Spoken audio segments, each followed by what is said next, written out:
Welcome back to Chiefs Kingdom. Let's talk Chiefs Commanders preseason game 2. Let's get going. Touchdown! Kansas City! One of the greatest duos in the history of the National Football League. Patrick Mahomes to Travis Kelce on a push fade comeback. And the Chiefs have won this incredible divisional playoff game in overtime. All right, Chiefs fans, I'm going to be talking mostly about the starters here. I will do another video later this week and talk about absolutely everybody that played, but I wanted to get my reaction video out there for what's important, the starters, how they look, because this was the dress rehearsal game. This is where you were going to see the starters the most in preseason. I really do believe next week Andy Reid is not going to play the starters very much. So what we saw today is representative of what we hope to see week 1. And let's get right into it. Patrick Mahomes looked absolutely great. He looked mid-season form, 12 for 19, 162 yards, 2 touchdowns. The offensive line looked great in pass protection. Let's get into the negatives though. Run blocking is still an issue. They are still not blocking the run very well. That is another good up front for the Washington Commanders. So that's 2 good defensive fronts that we've played, and we haven't been able to run on either one of them very well. Pacheco, Edwards-Helaire, Burton, they all had about 2 yards a carry. You expect that from a fullback. You do not expect that from CEH and Pacheco. We kind of are starting to see guys' roles flesh out a little bit more. You're going to see that when they're trying to throw the ball, you're going to see a lot more of Jerick McKinnon in there. If you're going to throw the ball and need a little protection, you're going to see Pacheco. I don't see CEH in there a lot when they need to throw the ball, which is disappointing because that was supposed to be his role when we drafted him. Was he's great in the passing game. I haven't seen it. So if this sticks and goes forward into the regular season, I think what you'll see is CEH on first and second down. You'll see Jerick McKinnon and Isaiah Pacheco split the third down reps. Isaiah Pacheco, as we all know, is really great in pass protection. Jerick McKinnon is great catching the ball. Isaiah Pacheco can catch the ball as well. So I think those two are a little bit interchangeable. However, I think Pacheco is right now shaping up to be the change of pace back for CEH. So I think going into the season, what we should expect to see is Clyde get the starts. And we've seen so far in the preseason that they're not afraid to bring in McKinnon and Pacheco fairly early on and give them touches as well. I really liked what I saw overall. There's not a lot of negatives to talk about. The run blocking was probably the one disappointment for me, where I just not sure what's going on up front there, other than we did play 2 really good defensive fronts. We're hoping that we can get a little bit better blocking up front as the season goes on, because we would like to balance out the offense a little bit more, run the ball a little bit more. I'm not going to lie, I'm still watching the end of the game here as I record this, but I wanted to get the reaction out to you guys as soon as possible. So Justin Watson, once again, looked good, had 2 catches for 53 yards. Noah Gray had that one big catch. Travis Kelce, no need to really talk about him. Isaiah Pacheco had 2 nice catches. Valdez-Scantling looked good. Jerick McKinnon looked good. But I know what you guys want to talk about, right? Jody Fortson. What a dude, man. What a game. Hey, I'm stoked about this guy. And I know that in one of my previous videos, I had said I'm not sure if he's number 2 or not. I'm going to tell you I was wrong. The dude is number 2 on the tight end depth chart right now. And it's his job to lose, and which is really great because Noah Gray's looked good too. So right now it appears, as long as everybody stays healthy, knock on wood, it appears that we have 3 legitimate tight end options, which means you can really open up some mean stuff with personnel groups and hopefully fix some of that running game stuff as well. So that's really exciting. Skye Moore looked pretty good. I know he didn't make any catches, but he did have the one deep route where he was interfered with. And I know Trent Green on the broadcast said that he didn't see much there. I did think that was a very justified call for pass interference there. And had Trent Green was absolutely right.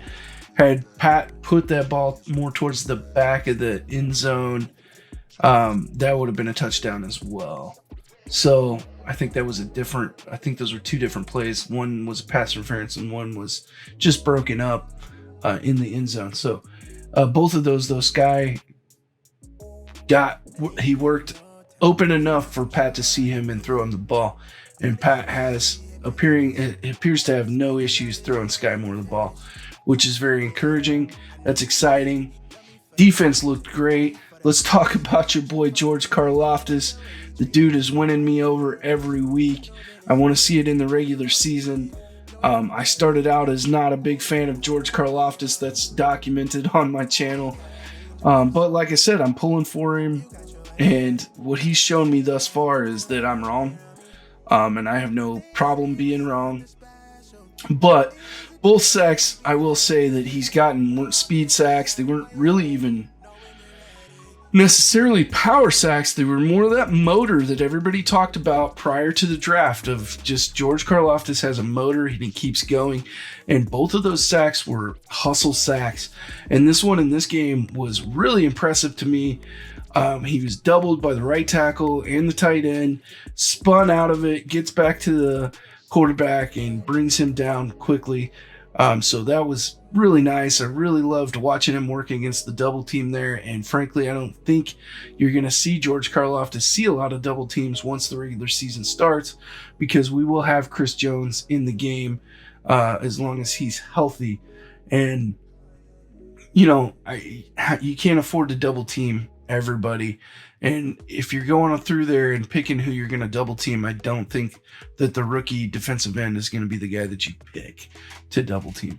So I'm excited and encouraged by George Karloftis' progression. Really exciting. Joshua Williams has looked good. Looks like Jermaine Carter and Elijah Lee are in a battle. I'm not sure that both of those guys make the roster, but it could be. They could keep 6. We'll see what happens there.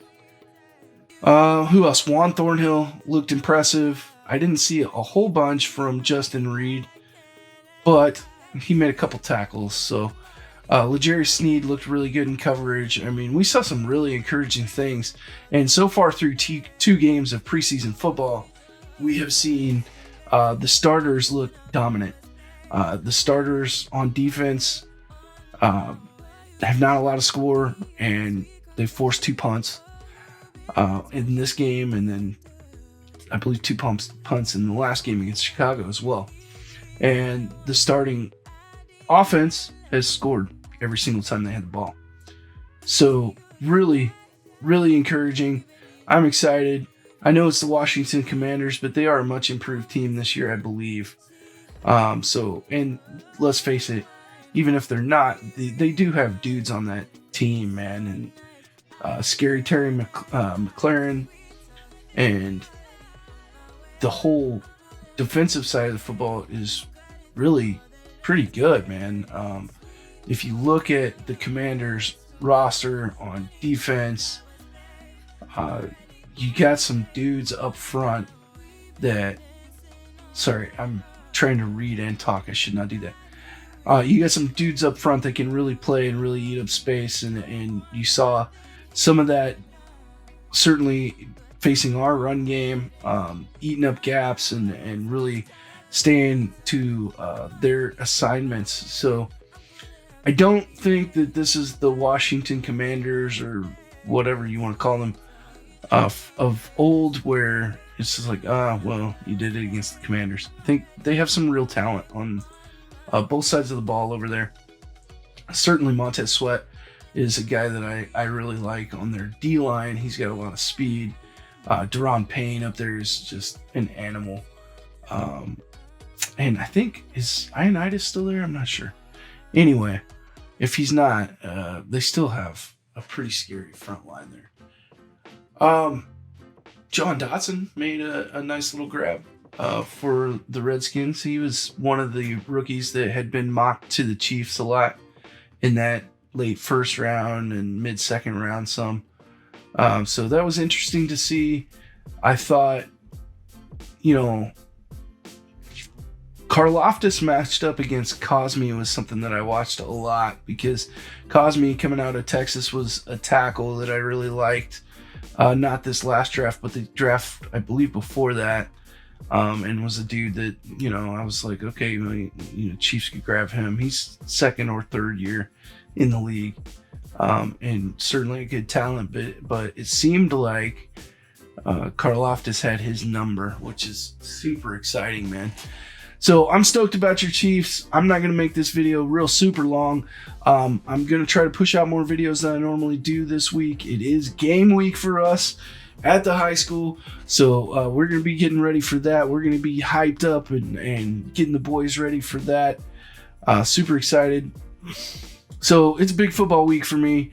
But loved what I saw on the field today. Let me know in the comments what you guys thought and what you saw. If there was something that you noticed that I didn't see, definitely want to hear more about that. As always, I appreciate you guys' support of the channel. Like, share, subscribe, get it all out there. And since we're wrapping it up, I'll talk a little bit about what happened this week. Some of you guys probably saw my short where I was obviously pissed off.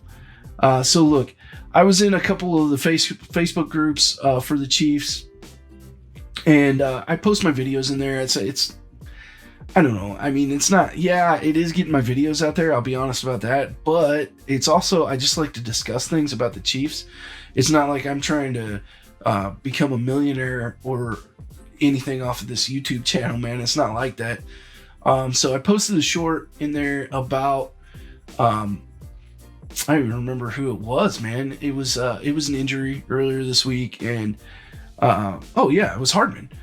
So Hardman got taken up the hill at training camp on a cart, and a couple of the beat reporters reported it as he was carted off the field. I think that's really semantics, to be honest. And plus, if two really reliable beat reporters or any NFL reporters honestly on Twitter post that somebody's carted off the field, I'm probably going to make a video about it. I mean, that's kind of what I do. But this guy on the Chiefs Kingdom on CBS Sports, he was a mod for them or whatever. He had a real problem with my video, and was really just saying he wasn't carted off the field, blah, blah, blah, blah, blah. I mean, it was really a semantics argument, and I really wasn't trying to push it that big of a deal out of it, but he was a jerk. So I told him he was a jerk, and that's what that was about. And then I got kicked off the page, so I think that was bullcrap, to be honest. But I don't need your little Facebook group. Don't need it. And Tim, fuck off.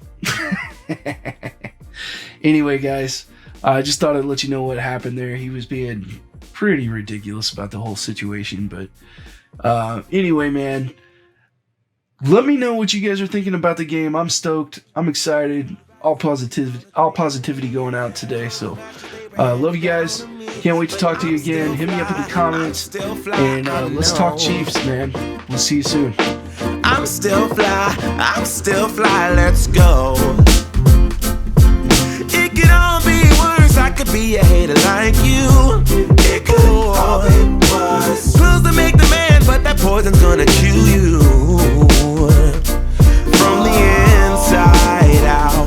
So right now, say it with your chest now, say it with your chest now. I'm young, I'm free, can't nobody